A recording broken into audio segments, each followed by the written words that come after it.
hoy nos adentraremos en un México que ya no existe, un país lleno de colores, sonidos y experiencias que marcaron a toda una generación, pero que lamentablemente hemos perdido para siempre. En la década de 1970, la Ciudad de México respiraba una energía única. El Zócalo rebosaba de autos clásicos, tranvías retumbando por las calles, vendedores de periódicos anunciando los titulares del día y gente vestida con el estilo audaz y llamativo de la época. Era una ciudad vibrante, donde la tradición y la modernidad se unían casi mágicamente, creando recuerdos inolvidables. Pero no era solo eso. El México de entonces tenía íconos que se volvieron legendarios. El Palacio de los Deportes y la Feria del Hogar reunían a familias en eventos que hoy parecen imposibles de reproducir, mientras que el Museo Nacional de Antropología conectaba a estudiantes y turistas con la historia antigua del país de una manera que ninguna pantalla de celular podría reemplazar. El transporte urbano también tenía su encanto, con los famosos camiones ballena que abarrotaban las avenidas, y la cultura popular estaba en su apogeo, con programas como El Chavo del Ocho, la discoteca Fiebre del 2 y las películas de El Santo que llenaban de emoción cines y corazones. La publicidad y los productos eran icónicos, desde las cervezas Corona que celebraban la belleza natural de México hasta las galletas Magma que formaron parte de la infancia de millones. Pero a pesar de toda esta riqueza, muchas de estas experiencias han desaparecido. Los tranvías desaparecieron, el Zócalo cambió, las tradiciones se perdieron, y la ciudad nunca volverá a ser la misma. Este video revelará exactamente lo que perdimos del México de los años 70, incluyendo datos controvertidos y curiosidades que pocos se atreven a recordar, y les prometo que la revelación final los dejará sin palabras. Así que quédense hasta el final, suscríbanse al canal y dejen un me gusta, porque ayuda mucho a que YouTube nos conozca más y nos permite seguir compartiendo historias increíbles. Si pueden, muestren su apoyo con un super thanks. Si no, comenten qué les sorprendió más o les trajo recuerdos. Exploremos juntos este México perdido y descubramos un mundo que nunca regresará. El Zócalo de la Ciudad de México en la década de 1970 era un espacio vibrante donde la tradición y la modernidad se fusionaban, creando una atmósfera única y nostálgica. Las calles circundantes exhibían autos clásicos de colores llamativos y tranvías con el suave crujido de los pasajeros, transportando a trabajadores, estudiantes y familias, mientras los vendedores de periódicos anunciaban las noticias del día, impregnando el aire con el aroma a papel y tinta recién hechos. El estilo visual de la época era impactante, con transeúntes vistiendo pantalones anchos, camisas estampadas, gafas grandes y peinados voluminosos, reflejando una moda audaz y segura. El sonido de los motores, las animadas conversaciones y las campanas de la catedral completaban la experiencia, convirtiendo cada paseo por el Zócalo en una verdadera inmersión en la vida cotidiana y la identidad mexicana de la década, dejando recuerdos vívidos y entrañables que trascienden generaciones. En la década de 1970, el Museo Nacional de Antropología era uno de los mayores orgullos de México, destacando por su arquitectura moderna e imponente que anunciaba una nueva era para el país. Relativamente nuevo, el museo combinaba tradición e innovación, reuniendo el legado de civilizaciones antiguas en un espacio que reflejaba un México en crecimiento y transformación. Para los estudiantes, visitar el museo era casi un ritual, permitiendo que la historia cobrara vida a través de esculturas monumentales, relieves detallados y artefactos preservados que narraban las historias de los pueblos que forjaron la identidad mexicana.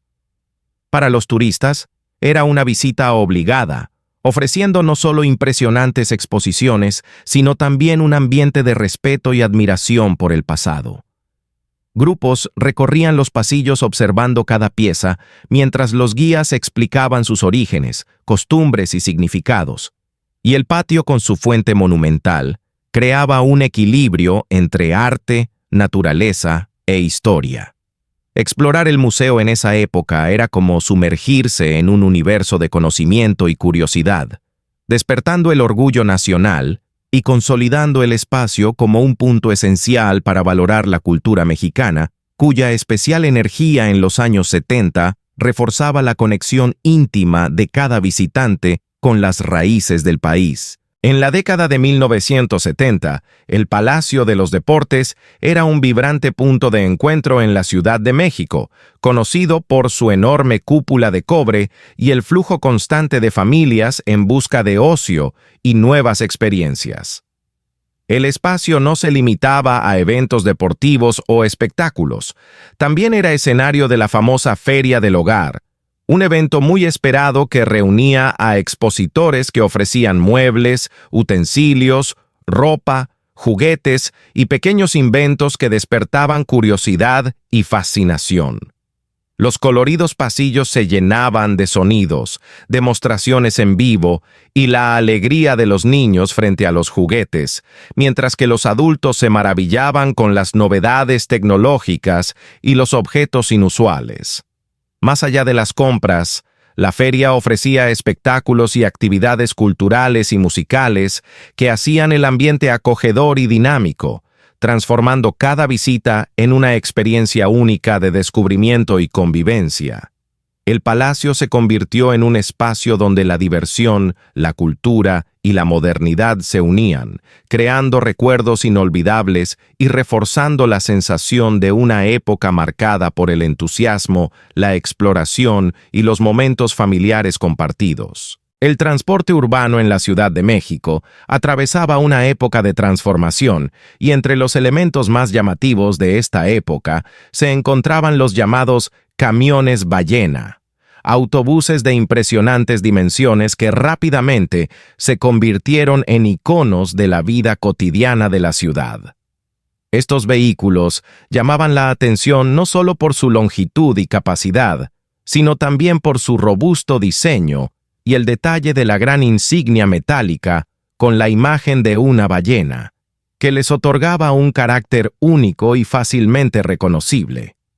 Viajar en estos autobuses era una experiencia de ritmo y movimiento, ya que su estructura les permitía acomodar a decenas de pasajeros sentados, de pie e incluso algunos haciendo equilibrio cerca de las puertas traseras, convirtiendo cada viaje en un pequeño reto de convivencia y adaptación. Muchos de estos vehículos eran reutilizaciones de modelos anteriores, adaptados para satisfacer la creciente demanda de transporte público, y fueron fundamentales para conectar barrios remotos con el centro de la ciudad, permitiendo a trabajadores, estudiantes y comerciantes desplazarse con relativa rapidez y a un precio asequible. A pesar de su utilidad, los camiones ballena presentaban limitaciones, como su carrocería poco práctica y el rápido desgaste de sus piezas.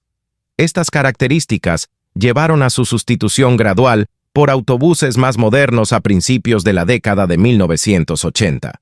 Aún así, durante la década de 1970, representaron un símbolo de la movilidad urbana y la vida citadina, recordado con cariño por quienes los utilizaban a diario. Subirse a uno de estos autobuses era casi un ritual urbano, acompañado del característico sonido del viejo motor, el contacto cercano con desconocidos y la sensación de formar parte de un flujo colectivo que marcaba el ritmo de la ciudad.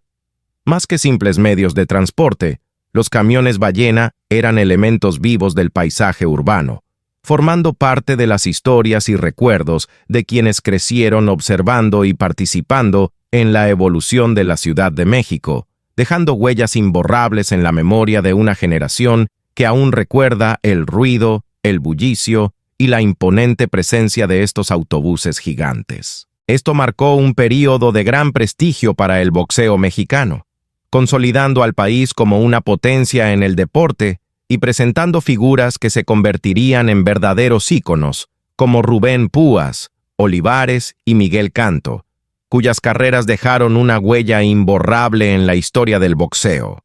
Rubén Olivares era conocido por su impresionante fuerza y estilo agresivo que cautivaba a la afición, ganando numerosos títulos en las categorías de peso gallo y pluma, y convirtiendo cada pelea en un espectáculo que atrapaba la atención del público de principio a fin. Su capacidad para noquear a sus oponentes y su carismática personalidad dentro y fuera del ring lo convirtieron en un referente esencial para cualquier amante del boxeo e inspiraron a los jóvenes a interesarse por este deporte. Miguel Canto, por su parte, destacó por su maestría técnica y su impecable defensa, obteniendo reconocimiento mundial en la categoría de peso mosca y defendiendo su título con maestría en varias ocasiones, lo que le valió el respeto de colegas, expertos y aficionados. El boxeo en aquella época no era solo un deporte de estadios abarrotados, sino también un evento que reunía a las familias frente al televisor, transformando cada pelea en un momento de emoción compartida, donde narradores y comentaristas añadían dramatismo y emoción, haciendo la experiencia aún más cautivadora. La presencia de estos atletas en competencias internacionales contribuyó a elevar el prestigio del boxeo mexicano, demostrando que el país producía talentos capaces de competir y ganar al más alto nivel. Más allá de victorias y títulos, la década de 1970 representó una época para el público en la que el boxeo se consolidó como parte de la cultura popular, con historias de rivalidades, superación y determinación que aún se cuentan y celebran hoy en día. La publicidad en México comenzó a consolidarse como una poderosa herramienta para construir la imagen de marca y establecer una conexión emocional con el público. Entre los ejemplos más emblemáticos se encontraba la cerveza Corona, que supo aprovechar la riqueza natural del país para crear campañas memorables y transmitir un sentimiento de orgullo nacional. Los anuncios de la época destacaban playas paradisíacas, imponentes montañas y paisajes soleados, mostrando a hombres y mujeres disfrutando de momentos de ocio al aire libre, siempre con una botella de Corona en la mano, como si la bebida fuera el complemento perfecto para apreciar la belleza de México. Esta estrategia no solo promocionaba el producto, sino que también reforzaba la idea de que consumir esa cerveza era celebrar la identidad del país y conectar con sus paisajes y tradiciones. Las imágenes, cuidadosamente producidas, transmitían una sensación de tranquilidad y simple placer, y creaban un vínculo emocional con el público, que se sentía representado y reconocido en las escenas mostradas. Además, los anuncios reflejaban un México en transformación, mostrando que el país podía modernizarse preservando su riqueza natural y cultural, conectando el consumo de un producto con valores más amplios de pertenencia y orgullo. Para los espectadores y lectores, estas campañas fueron inspiradoras y despertaron el deseo de vivir experiencias similares, convirtiendo a la cerveza Corona no solo en un producto de consumo, sino en un símbolo del estilo de vida, el ocio y la identidad mexicana. La publicidad de la época tuvo un gran impacto en el mercado nacional y contribuyó a consolidar la marca como una de las más queridas por los mexicanos, creando recuerdos imborrables y fortaleciendo la relación entre el marketing, la cultura y la emoción, elementos que aún hoy se estudian como referente para una comunicación eficiente y atractiva. Comprar en las tiendas Gigante, Aurrerá y Comercial Mexicana en la década de 1970 era una experiencia única y llena de carácter, caracterizada por un ambiente familiar y acogedor que atraía a personas de todas las edades. Al entrar, los clientes eran recibidos por amplios pasillos, estantes organizados y una variedad de productos, desde alimentos y artículos para el hogar hasta ropa y muebles, lo que brindaba una sensación de modernidad y comodidad para la época. Uno de los detalles más recordados y apreciados eran las resistentes bolsas de papel, decoradas con los logotipos de las tiendas, que se convirtieron en un elemento emblemático del acto de comprar, acompañando a los consumidores a casa y a menudo reutilizadas de diversas maneras. El sonido de las bolsas al llenarse, el aroma de los productos y la atención de los vendedores creaban una atmósfera que hacía la visita agradable y memorable, transformando la simple tarea de comprar en un momento de conexión con la vida cotidiana de la ciudad. Para muchas familias, estas tiendas representaban un punto de referencia, un lugar donde descubrir cosas nuevas, planificar comidas, organizar fiestas o simplemente pasear, convirtiendo cada visita al supermercado en una experiencia inolvidable llena de gratos recuerdos que perduran en la memoria de quienes vivieron aquella época. La atención al detalle, la variedad de productos y el cuidado en la presentación contribuyeron a que estas visitas fueran siempre especiales, consolidando a estas cadenas como símbolos del comercio mexicano en la década de 1970. La cultura popular en México durante la década de 1970 alcanzó un auge de gran efervescencia, ofreciendo entretenimiento diverso que cautivó a todas las edades y consolidó programas y personajes que se convertirían en íconos atemporales. Entre ellos, El Chavo del Ocho destacó como una serie capaz de unir a las familias frente al televisor,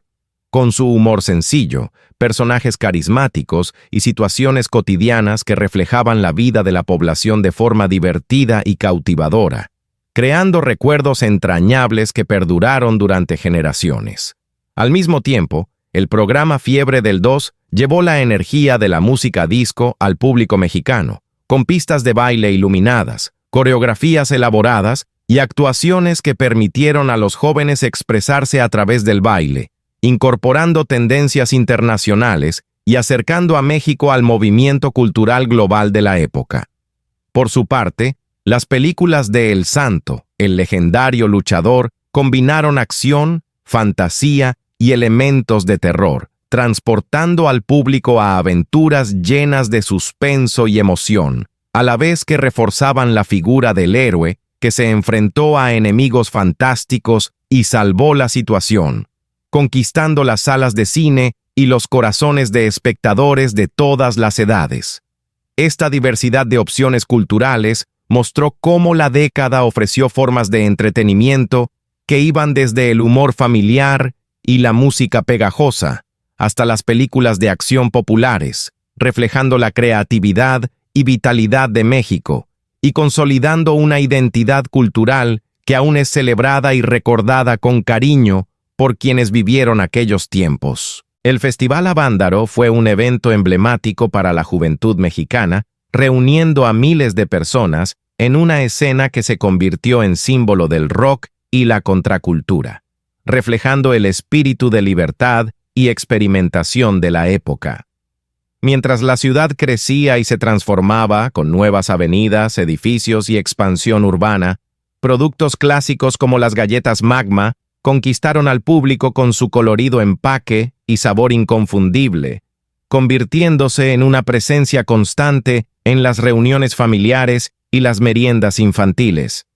Estos elementos de la década evocan recuerdos afectuosos y culturales, creando una conexión única con el pasado e invitando al público a compartir su nostalgia, recordando momentos de diversión, innovación y vida cotidiana que marcaron la vida de toda una generación y permanecen vivos en la memoria colectiva de quienes vivieron esos años o escucharon historias sobre ellos.